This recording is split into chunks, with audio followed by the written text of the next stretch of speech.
आत्मलिङ्गाय नमः परमाय नमः परमलिङ्गाय नमः एतत् सोमस्य सूर्यस्य सर्वलिङ्गस्थापयति पाणिमन्त्रं पवित्रम्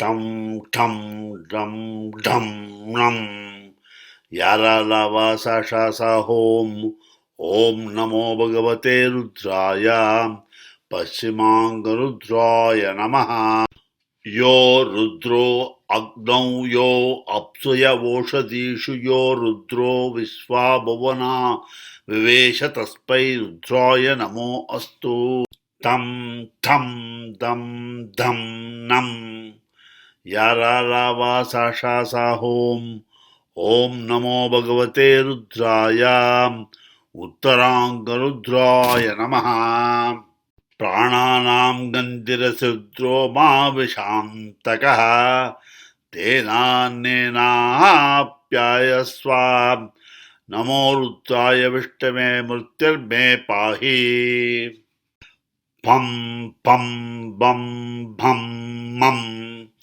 यारालावासाशासा होम ओम नमो भगवते रुद्राय ऊर्ध्वांगरुद्राय नमः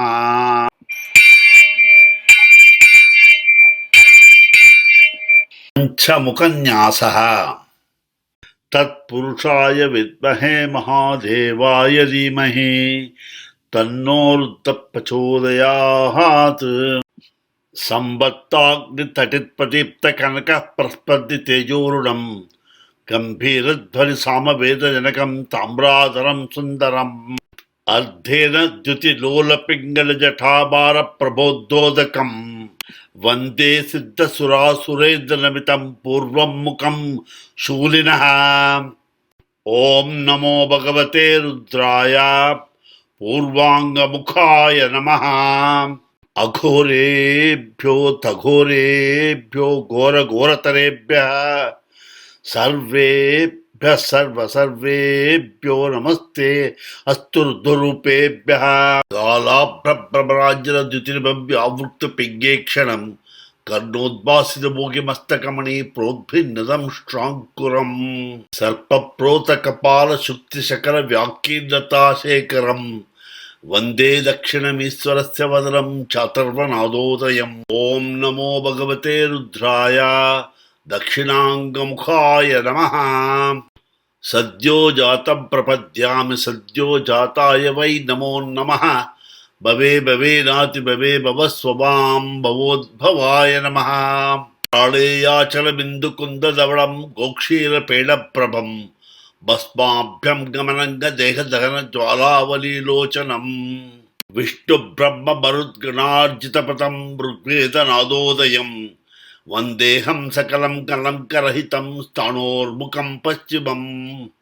ॐ नमो भगवते रुद्राय पश्चिमाङ्गमुखाय नमः वामदेवाय नमो ज्येष्ठाय नमः श्रेष्ठाय नमो रुद्राय नमः कालाय कलविकरणाय नमो बलविकरणाय नमो बलाय नमो बलप्रमदनाय सर्वभूतदमनाय नमो मनोन्मनाय नमः गौरं कुङ्कुमपङ्कितं श्लिकं व्यापाण्डुमण्डलस्थलं गुरुवीक्षेण कटाक्षवीक्षणलसत्संसक्तकर्णोत्पलम् दिग्धं बिम्बपलादरं प्रहसितं नीलालकालङ्कृतं वन्दे याजुषवेदघोषजनकं वक्त्रं हरस्योत्तरम् ॐ नमो भगवते रुद्राय उत्तराङ्गमुखाय नमः ईशानः सर्वविद्यानामीश्वरः सर्वभूतानां ब्रह्माधिपतिर्ब्रह्मणोऽधिपतिर्ब्रह्मा शिवो मे अस्तु सदा शिवोम् व्यक्ताव्यक्तनिरूपितं च परमं षट्त्रिंशतत्वाधिकं तस्मादुत्तरतत्त्वमक्षरमिति ध्येयं सदा योगिभिः ओंकारादि समस्त मंत्र जनकम सूक्ष्माति सूक्ष्मं परम वंदे पंचममीश्वरस्य वदनं कव्यापि तेजोमयम् ॐ नमो भगवते रुद्राय ऊर्ध्वाङ्गमुखाय नमः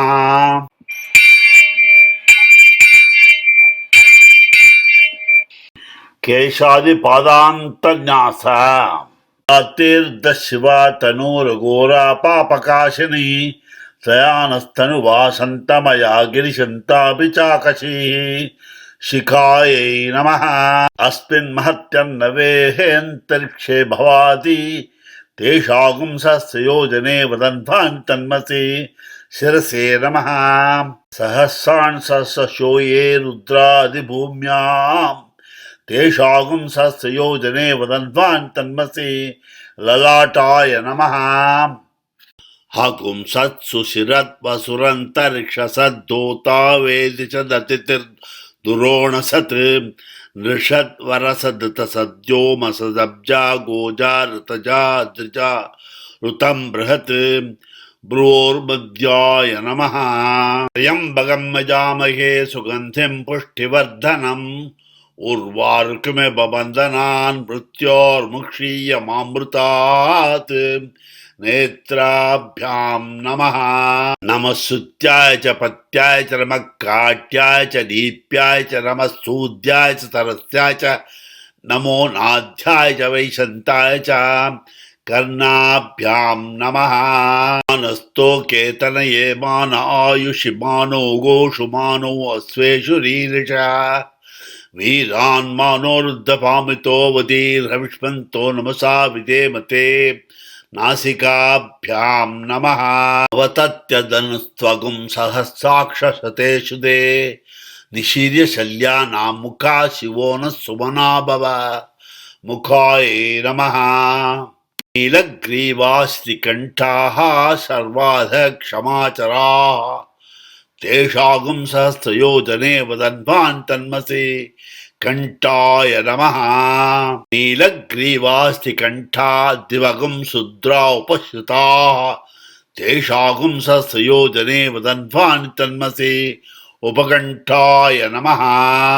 ते अस्त्वायुधायानातताय दृष्णवेः उभाभ्यामुत ते नमो बाहुभ्यां तव धन्वने बाहुभ्यां नमः। याते हेतिर्मीडुष्टमहस्ते बभूव ते धनुः तयास्मान् विश्वतस्त्वमयक्ष्मया परिभुजा उपबाहुभ्यां नमः।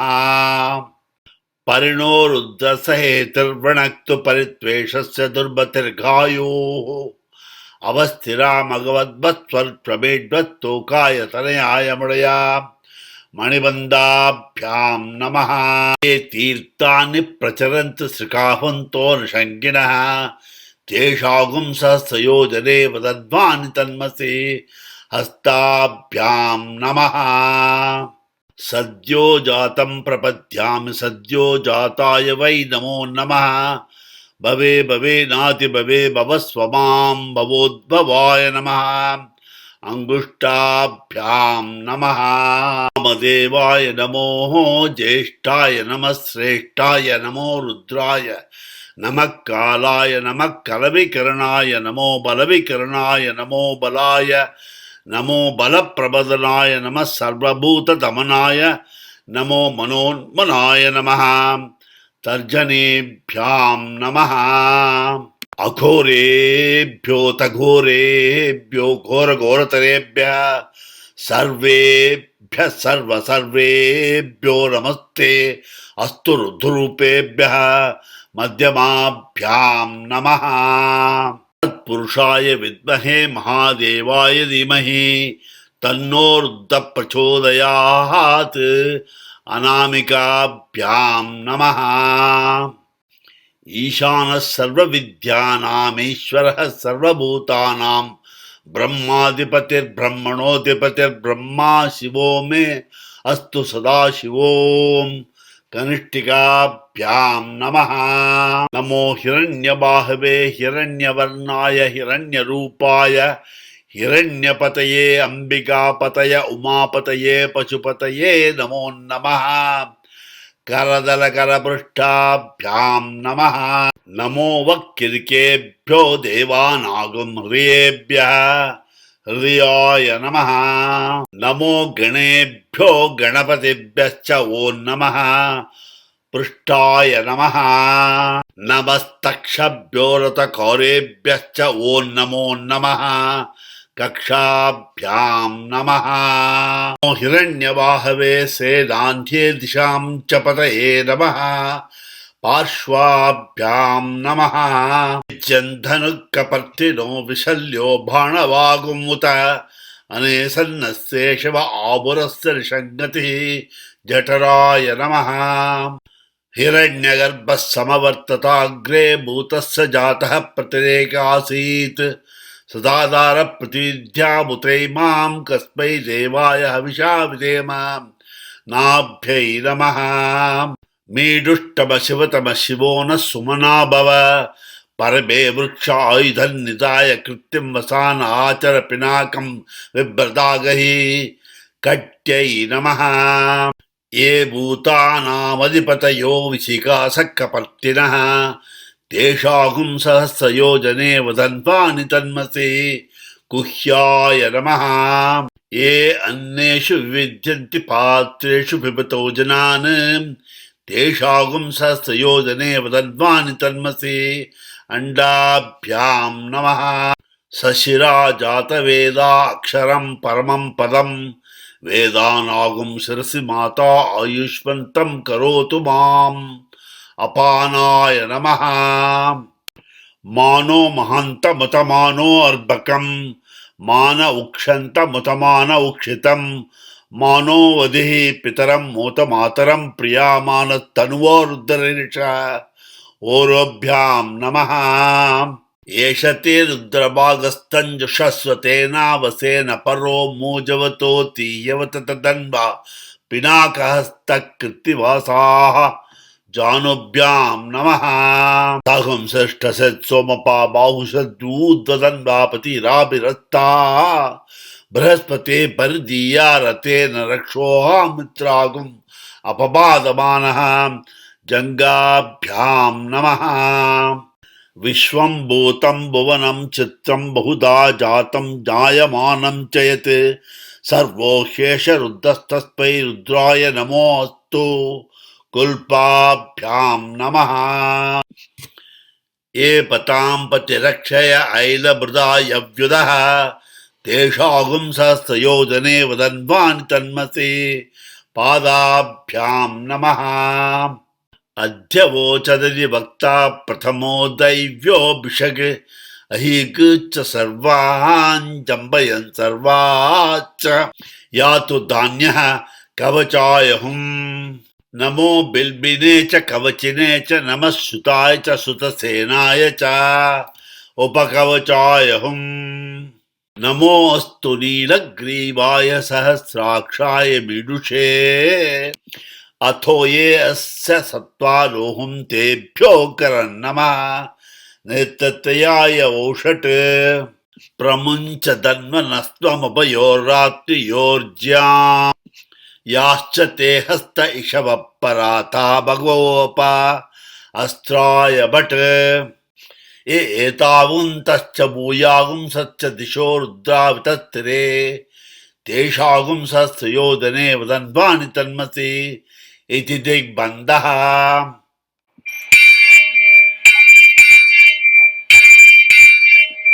दशाङ्गन्यासः। ॐ मूर्ध्ने नमः। नं नासिकाय नमः। मों ललाटाय नमः। बं मुखाय नमः। गं कण्ठाय नमः। वं हृदयाय नमः। तें दक्षिणहस्ताय नमः। रूं वामहस्ताय नमः। द्रां नाभ्यै नमः। यं पादाभ्यां नमः।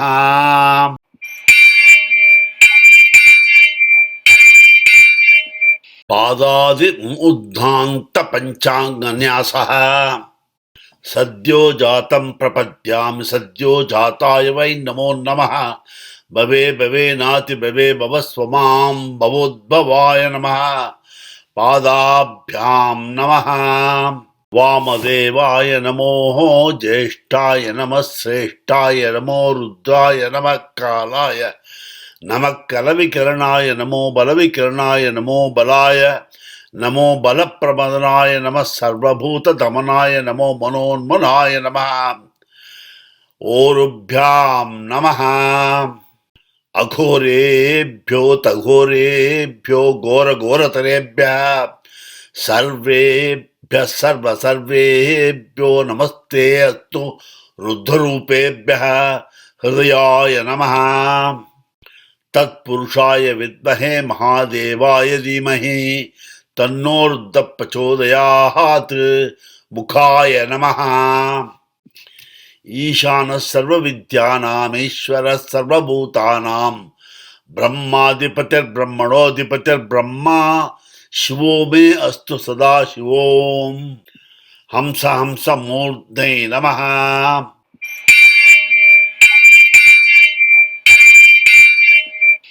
हंस गायत्री अस्य श्री हंस गायत्री महामन्त्रस्य अव्यक्त परब्रह्म ऋषिः अनुष्टुप् छन्दः परहंसो देवता हंसां बीजं हंसीं शक्तिः हंसूं कीलकं परमहंस प्रसाद सिद्ध्यर्थे जपे विनियोगः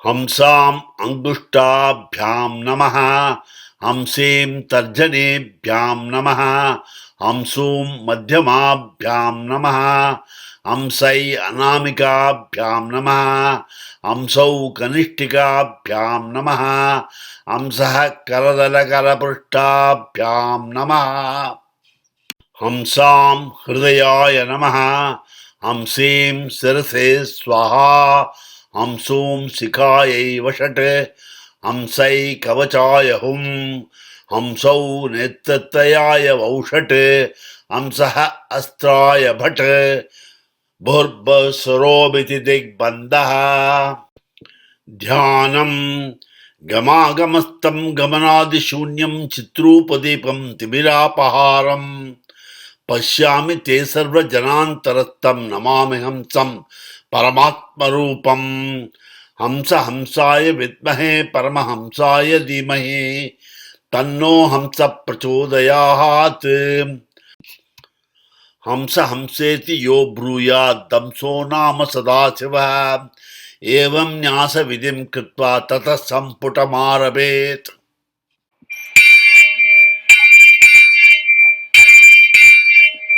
ओम